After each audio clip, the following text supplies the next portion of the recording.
Always constant energy, always constant motion. I remember my friends used to come over when he was 3, 4 years old, and they'd walk into the door and Alex would see them and just turn toward them, and I could just see them cringe as Alex would head straight toward them and attack them and run all over and grab pillows and throw at them. And it was just energy uncontrolled. So in 3rd grade we got called into the counselor's office and they said, we're pretty sure he has ADD, and we just didn't feel that that would be the case. It just didn't seem right. He was a really bright kid, but we didn't really see his interaction at school. We could sense it probably had the same kind of problems we had it sometimes at home.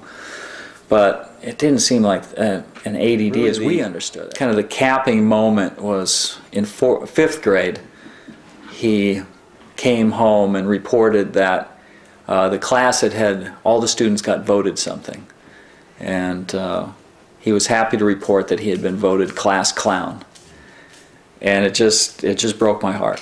And I said, the kid has got much more potential than that. He's not the class clown. I understood what he was saying, but I hadn't seen it in action yet. I said, it's time. We've got to do something. We've got to go through the evaluation. And that's when it began. That was the breaking point when we said, we've just got to spend the time, the energy, the money to do this the right way.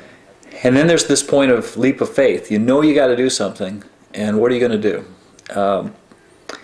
We are a family. I'm actually a scientist by training, so I could relate to the science of the brain, and I felt good about the science of the brain. I couldn't quite grasp how we were going to approach it and what these game-like programs were going to do and how it would make the differentiation, but I knew that I could have faith in the science and the progress that had been made in other fields and around brain. It was still a step of faith, but it was a faith that had a science basis, and I felt good about that.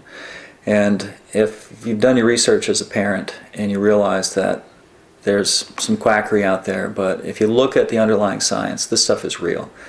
And now that we've lived it ourselves, I can absolutely 100% guarantee it changed our family's life. He was unbelievable. He got straight A's in 6th grade. It was the most fulfilling thing I've ever done. Ability to excel in the world is going to be dependent on his ability to learn and progress, and he has a tremendous energy for that now. So he and I both know he is going to be very successful.